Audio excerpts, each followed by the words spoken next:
ఆశా వర్కర్లపై పరిభారాన్ని తగ్గించాలని కార్మిక సంఘాల నేతలు డిమాండ్ చేశారు. ఈ మేరకు సిఐటియు ఆధ్వర్యంలో సోమవారం కలెక్టర్ కార్యాలయం వద్ద ధర్నా నిర్వహించి నిరసన వ్యక్తం చేశారు. అనేక రకాల విధులు అప్పగిస్తున్న కారణంగా ఆశా వర్కర్లు తీవ్రమైన మానసిక ఒత్తిడికి గురి కావడం జరుగుతోందని ఈ సందర్భంగా యూనియన్ నేతలు లక్ష్మీజ్యోతి పేర్కొన్నారు. గతంలో ఇచ్చిన జీవోల మేరకు వేతనాలు పెంచాలని డిమాండ్ చేశారు. రిటైర్మెంట్ వయసు 52 ఏళ్లకు పెంచాలని చెప్పారు. అపరిష్కృతంగా ఉన్న సమస్యల పరిష్కారానికి ప్రభుత్వం కృషి చేయాలని కోరారు. లేని పక్షంలో ఉద్యమాలు మరింత ఉధృతం చేస్తామని వారు హెచ్చరించారు. గుంటూరు జిల్లా ఆశా వర్కర్స్ యూనియన్ ప్రధాన కార్యదర్శి. ఈరోజు మేము ప్రధానంగా ధర్నా చేయడానికి ముఖ్య ఉద్దేశం ఫిబ్రవరి 2024 ఫిబ్రవరి 8వ తారీఖున మేము రాష్ట్ర వ్యాప్తంగా ధర్నా చేపట్టాం. దానికి సంబంధించి మన హెల్త్ కమిషనర్ గారు మమ్మల్ని ఫిబ్రవరి 9వ తేదీన చర్చలకు పిలిచారు. ఆ చర్చల సందర్భంగా కొన్ని జీవోలు మాకు ఇస్తామని చెప్పి హామీ ఇచ్చారు. ఆ జీవోలు ఇప్పటి వరకు వచ్చి అవి అమలు చేయలేదు. దానివల్ల ఆశా వర్కర్లు తీవ్రంగా ఇబ్బందులు పాలవుతున్నాము. ఆ జీవోలకు మాకు వెంటనే తక్షణమే ఇవ్వాలని ఈరోజు మేము ధర్నా చేపట్టాము. మాకు రిటైర్మెంట్ బెనిఫిట్స్ కల్పిస్తామని చెప్పారు. 60,000 ఇస్తామన్నారు. అది ఇంతవరకు ఆ జీవో రాకపోవడం వల్ల రిటైర్ అయినటువంటి ఆశా వర్కర్లకి ఎటువంటి ఆధారం లేకుండా అవుతుంది.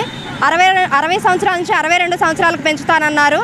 అది కూడా రాకపోవడం వల్ల 60 సంవత్సరాలు వచ్చినటువంటి వాళ్ళు ఆ 2 సంవత్సరాలు కాలపరిమితిని ముందుగానే వాళ్ళు రిటైర్ అవ్వాల్సిన పరిస్థితి వచ్చింది. రికార్డులు ఇస్తామన్నారు. రికార్డులు ఇప్పటి వరకు ఇవ్వలేదు. ఆశాలు చాలా ఇబ్బందులు పడుతున్నాం. నాణ్యమైన సెల్ ఫోన్లు ఇవ్వలేదు. రికార్డులు ఆన్లైన్ వరకు చేయమంటున్నారు. ఆన్లైన్ చేయాలంటే ఫోన్లు పనిచేస్తేనే కదా ఆన్లైన్లో చేస్తారు. ఆ ఫోన్లు నాణ్యమైన సెల్ ఫోన్లు ఇవ్వాలని, మాకు నాణ్యమైన యూనిఫామ్ ఇవ్వాలని మేము ఈరోజు బట్టి మాకు కనీస వేతనం అమలు చేయాలని ప్రభుత్వాన్ని కోరుకుంటున్నాం.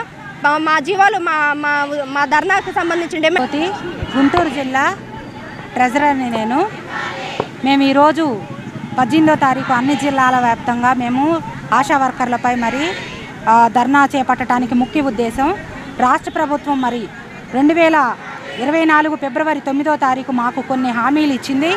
ఆ హామీలు నెరవేర్పు కోసం జీవోల రూపంలో ఇవ్వమని 9 నెలల నుంచి మా రాష్ట్ర కమిటీ సిఐటియు నాయకులు మరి కమిషనర్ గారి చుట్టూ ప్రభుత్వం చుట్టూ తిరుగుతున్నా చెప్పులరిగిపోవటం తప్పితే మాకు ఇంతవరకు పరిష్కారం దొరకలేదు. జీవోలు అనేవి ఇవ్వలేదు. ఆ జీవోలు ఇవ్వకపోవడంతో అందరూ 60 సంవత్సరాలు రాగానే రిటైర్మెంట్ అవ్వటం వల్ల వాళ్ళు మరి ఎంతో బాధలు అనుభవిస్తున్నారు. ఆ జీవో వచ్చి ఉంటే 60 సంవత్సరాల నుంచి 62 సంవత్సరాల వయో పరిమితి పెరగడం వల్ల వాళ్ళకి ఇంకా 2 సంవత్సరాల సర్వీస్ ఉండేది. అలాగే మరి ఆశా వర్కర్లు చనిపోతున్నారు. ఈ రోజు చూస్తుంటే మమ్మల్ని పెట్టుకున్నప్పటి నుంచి ఈ రోజు పరిస్థితి చూస్తుంటే ఎన్నో ఒత్తిడులు సర్వేలని ఆ సర్వే ఈ సర్వే అని మరి ఆశా వర్కర్లపై ఎంతో ఒత్తిడి తీసుకొస్తున్నారు. అటువంటి ఒత్తిడి కారణంగా